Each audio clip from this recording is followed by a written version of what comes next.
ஆச்சி பாதாம் ட்ரிங்க். ஆச்சி பாதாம் ட்ரிங்க் ஒன்னு வாங்கினா ஒன்னு ஃப்ரீ.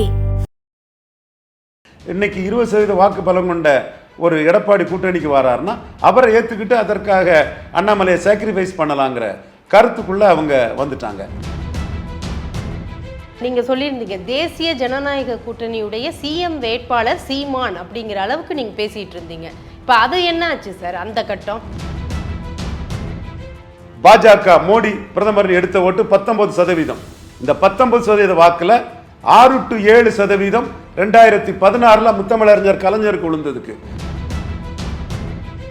சம்மர் ஹாலிடேஸ் வந்தாச்சு, நம்ம ஜிடி ஹாலிடேஸும் வந்தாச்சு. GT holidays south India's #1 travel brand. அப்போ எடப்பாடிக்கு ஓட்டு டிரான்ஸ்ஃபரபிள் அல்ல. அந்த சிறிய எண்ணிக்கை ஜாதிகள் கலைஞரை விட ஸ்டாலினை ஏத்துக்கிறாங்க. கலைஞருக்குள்ள எதிர்ப்பு ஸ்டாலினுக்கு இல்ல. எடப்பாடியை ப்ரொஜெக்ட் பண்ணி எடப்பாடி 2வது இடத்துக்குள்ள வந்துட்டாருன்னா சோனியாவுக்கு 20 சீட் ஆஃபர் கொடுப்பாரு.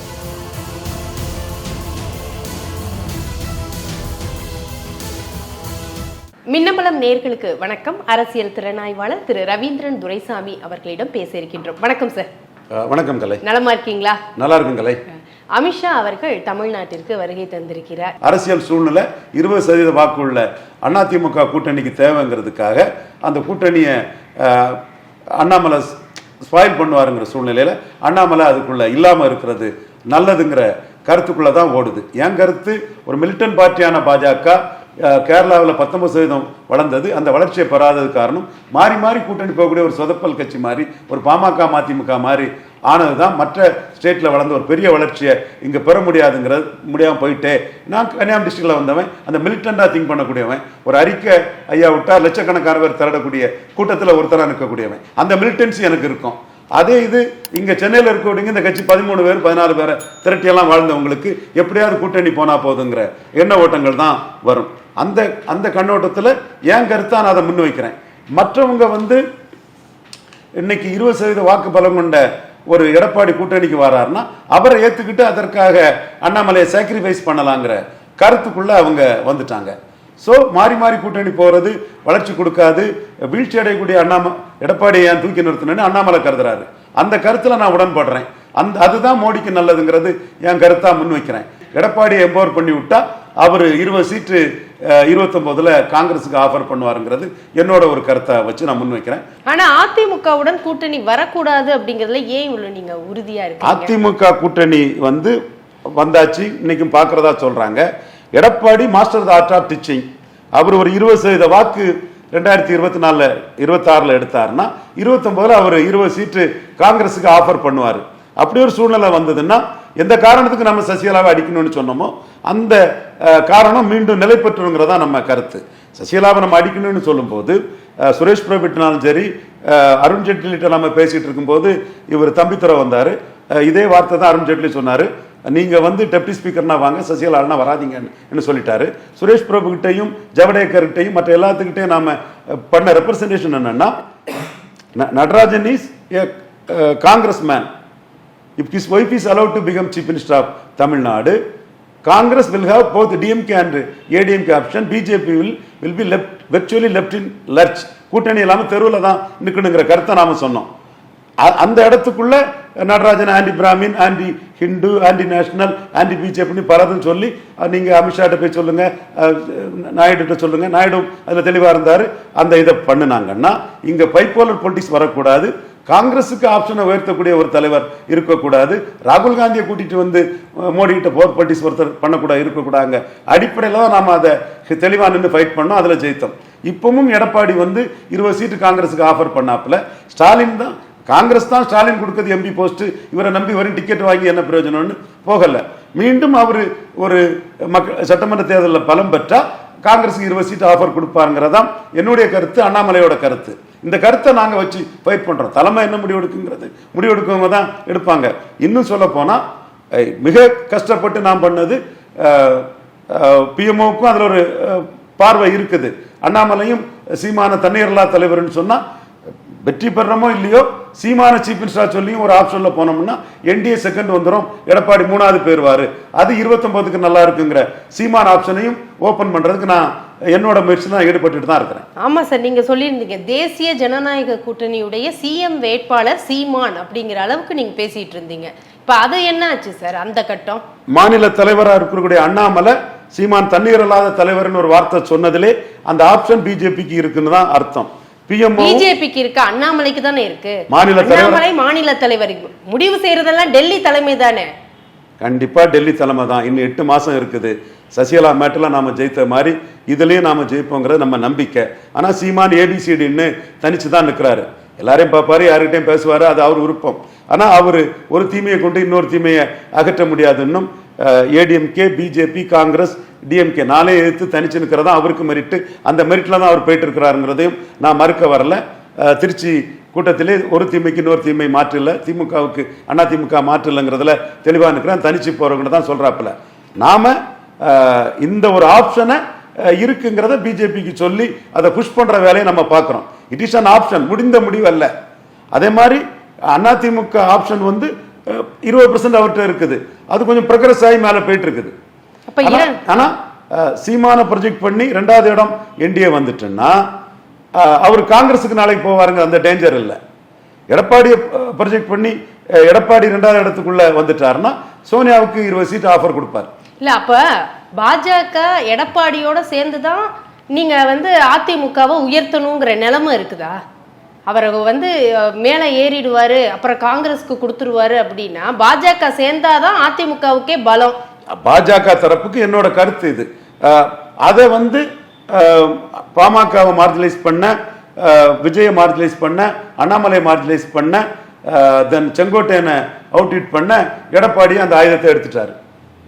சரி, அதே சமயம் நீங்க வந்து சீமானும் பாஜகவும் 2 பேரும் சேர்ந்தா அதிமுக 3வது இடத்துக்கு போயிடுங்கிறீங்க. அது எப்படி சார்? ஒரு கான்செப்ட், அதை ஏத்துக்கிட்டு அவங்க முடிவெடுத்தது தானே. இல்ல கான்செப்ட்டுக்கு பின்னாடி என்ன ஸ்டாட்டிஸ்டிக்ஸ் இருக்கு? ஸ்டாட்டிஸ்டிக்ஸ் வந்து 18/8/26. அதே நம்ம டக்குனு இந்த மாதிரி அரசியல்ல போற்ற முடியுமா சார்? 2 பேரையும் சேர்த்து தென் மாவட்டம், மேற்கு மாவட்டம், சிட்டில போகும். 1 இயர் பெல்ட்ல ஒண்ணு இருக்காது.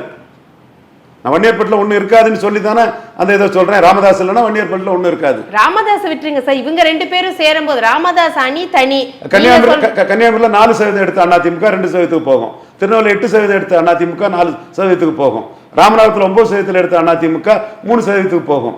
அதே மாதிரி மேற்குலையும் மேல ஏறி வந்துடலாம், சிட்டிலையும் ஏறி வந்துடலாம். இது ஒரு கான்செப்டா நாம கொடுத்திருக்கிறோம். இல்ல இதே கணக்க இபிஎஸும் போடுவாங்க, மற்ற கட்சிகளும் போடுவாங்கல்ல.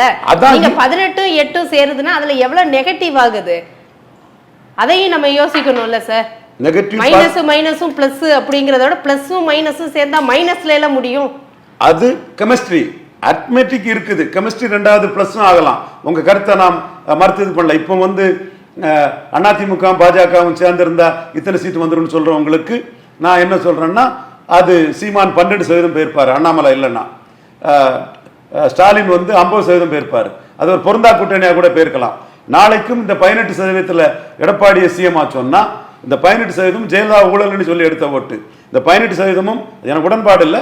பேரறிஞர் அண்ணா பிறந்தகை மிர்ச்சல் எனக்கு உடன்பாடு இல்லை. அப்போ புரிஞ்சுக்கணும், உங்களுக்கு ஒண்ணுல உடன்பாடு இருக்கு, அண்ணாமலை விஷயத்துல எனக்கு உடன்பாடு இல்லைங்கிறது உங்களுக்கு புரியும். ஸோ இதெல்லாம் சொல்லி எடுத்த வாக்கு தான் இந்த வாக்கு. எடப்பாடியை அண்ணாமலை அடிச்சு எடுத்த வாக்கு தான் இந்த வாக்கு. அண்ணாமலை ஒரு ஹீரோவான்னு மோடியை ப்ரொஜெக்ட் பண்ணி எடுத்த வாக்கு தான் இந்த வாக்கு. அண்ணாமலை இந்த திமுக வேண்டாம் அதிமுக வேண்டாம்னு ஒரு அணியாட்டு இதை கட்டமைக்கலன்னா இந்த வாக்குல 4% சீமானுக்கு போயிருக்கும். சீமான் 12 வந்திருக்கும். இன்னொரு தகவலையும் தமிழ் கூறு நல்லுலகில் டாக்டர் ராமதாஸ், என் தம்பி செந்தமிழன் சீமான், தென் பன்னீர்செல்வம், தினகரன், தென் எடப்பாடி பழனிசாமி, எல்லா அரசியல் தலைவர்களுக்கும் சொல்றேன், நீங்க எல்லாம் மறைச்சுக்கிட்டு ஊடகத்தில் பொய்ய பேசிட்டு இருக்கிறீங்க.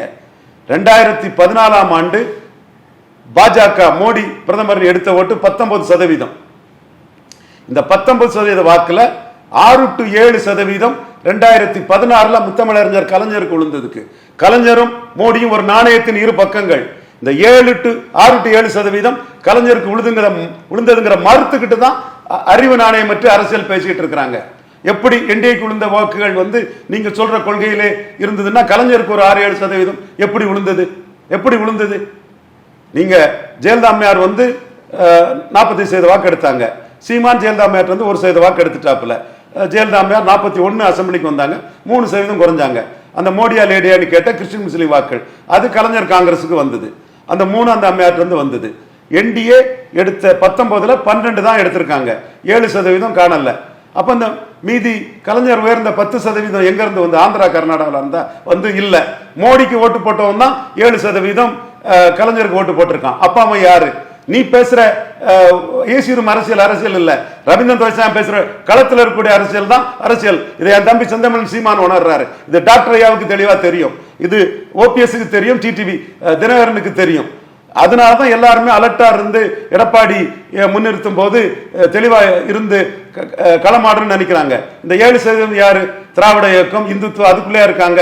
இல்ல, பகுதி பெரும்பான்மை ஜாதி ஆதிக்கத்துக்கு எதிரான சிறிய எண்ணிக்கை ஜாதிகள், செங்குந்தரா இருக்கலாம், 24 மலை தெலுங்கு செட்டியாரா இருக்கலாம், தேவாங்கர் செட்டியாரா இருக்கலாம், விஸ்வகர்மா இருக்கலாம், கார்காத்த வேளாளரா இருக்கலாம், தொண்டை மண்டல வேளாளரா இருக்கலாம், வண்ணார் நாவிதர் குயவர் போன்ற சமூகங்களா இருக்கலாம். இப்படி எண்ணற்ற சிறிய எண்ணிக்கை சமூகங்கள் இந்த மோடி ஏற்றுக்கொண்ட சமூகங்கள் தான் கலைஞரை வந்து ஏத்துக்கிட்டாங்க.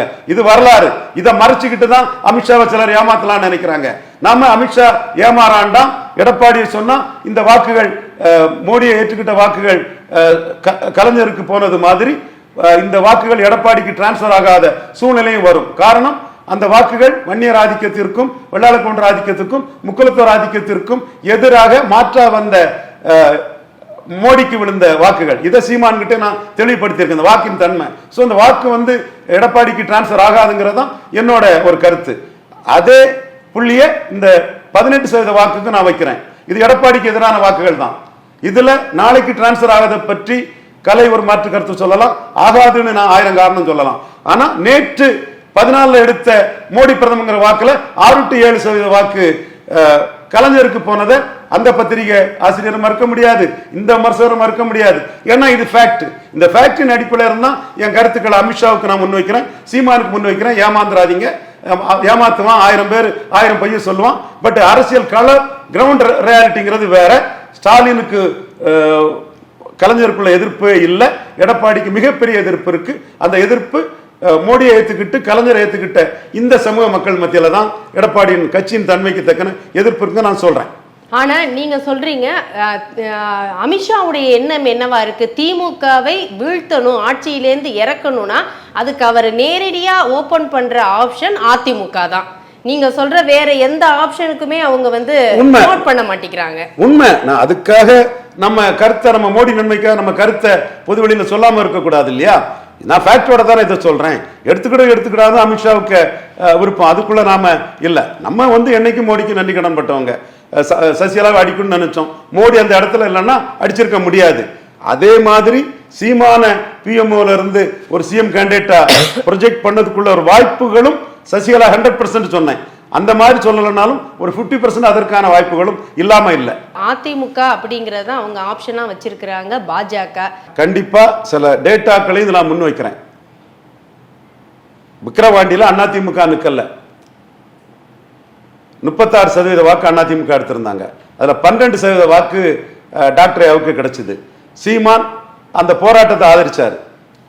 திமுக அதிமுக ஜெயலலிதாவுக்கு ஆதரவு கொடுத்ததெல்லாம் பேசினாரு. 1% வாக்கு தான் நாம் தமிழருக்கு உயர்ந்தாங்க. ஆனா 23% இரட்டைலை வாக்குகள் உதயசூரியனுக்கு உயர்ந்தது. அதே போல ஈரோடு கிழக்குல சீமான் எடப்பாடி அடிச்சாரு, தனிச்சு தான் நின்னாரு, எல்லாரையும் அடிச்சுதான் இது பண்ணாரு. 8% வாக்கு உயர்ந்தாரு. ஆனா அதே ஈரோடு கிழக்குல கொங்கு மண்டலத்துல உதயசூரியனுக்கு 74% வாக்கு கிடைச்சது. சீமான் உயர்ந்த 8% வாக்குல 6% வாக்கு என்டிஏ வாக்கு, பெரியார் எதிர்ப்புல விழுந்திருக்கலாம், திராவிட கட்சிகள் எதிர்ப்புல விழுந்திருக்கலாம். அந்த ஓட்டர்ஸ் 8 பேர் 6 பேர் போட்டாங்க. 23% அதிமுக ஓட்டுல நோட்டாவுக்கு போன ஒரு 3% போக சீமானுக்கு ஒரு 2% வாக்கு தான் விழுந்திருக்குது.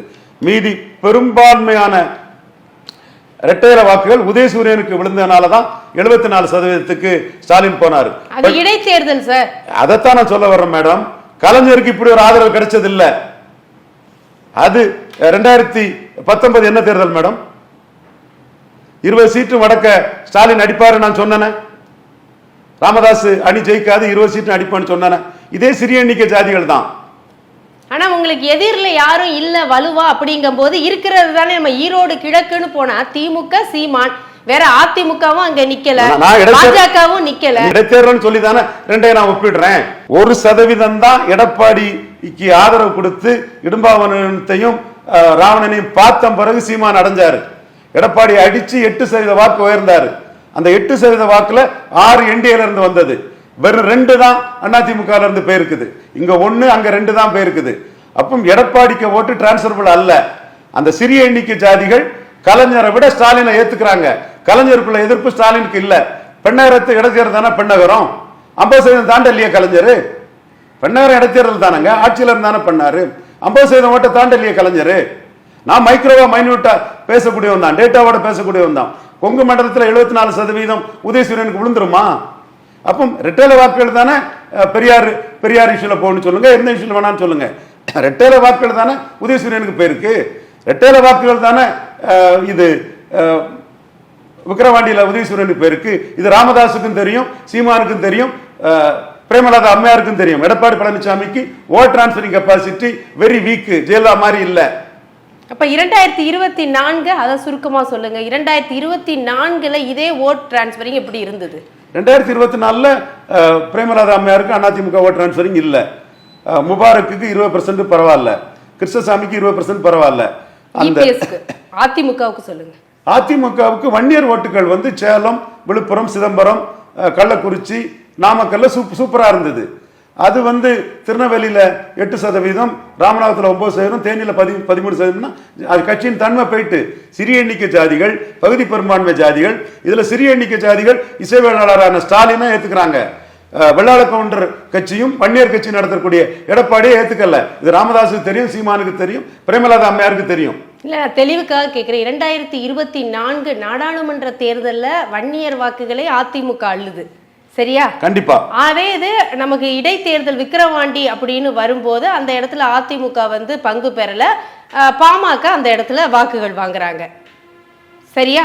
இதுவே சட்டப்பேரவை தேர்தல் அப்படின்னாலும் அங்கேயும் மாறும்ல ஓட் டிரான்ஸ்பரிங். அந்த இடத்துல தான் எடப்பாடி பலகீனப்பட்டுட்டான்னு சொல்றேன். களத்தை விட்டு அரசியல் தலைவர் ஓடக்கூடாது. நீங்க பலகீனப்படுத்தின ராமதாஸ களத்துக்குள்ள நின்று 3வது அனுப்பியிருக்கணும். நீங்க பயந்துட்டீங்க, ஒருவேளை நம்ம 3வது போயிருமோன்னு பயந்துட்டீங்க. அந்த பயம் ராமதாஸுக்கு இருக்கிறதுனா, அந்த பயம் எடப்பாடிக்கு இருக்கனால தான் ராமதாஸ் வில் பவரோட எடப்பாடியை டேக்கிள் பண்ண நினைக்கிறாரு. நீங்க பாஜக கிட்ட போனதும் நியாயம் இல்லாம நீங்க தாக்கு பிடிக்க முடியாதுங்கிற வில் பவர்ல பொதுக்குழு கடைசியில முடிவு பண்ணுங்கிறத ராமதாஸ் சொல்றாரு. இப்போ அமித்ஷா வந்தா அவங்க கட்சி விவகாரம், பாமகவுக்கு அதுல ஒண்ணும் இல்ல, எனக்கு நான் இதுல எழும்பியிருக்கேன்னு அவர் நினைக்கிறாரு.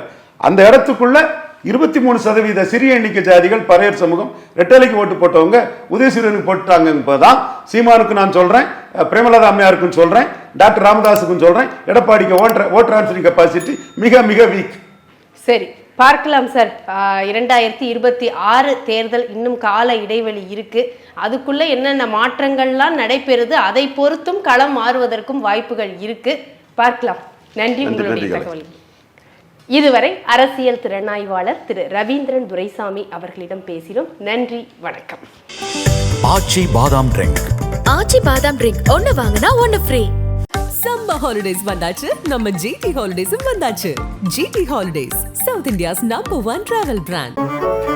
மின்னம்பலம்.com, தமிழின் முதல் மொபைல் பத்திரிகை.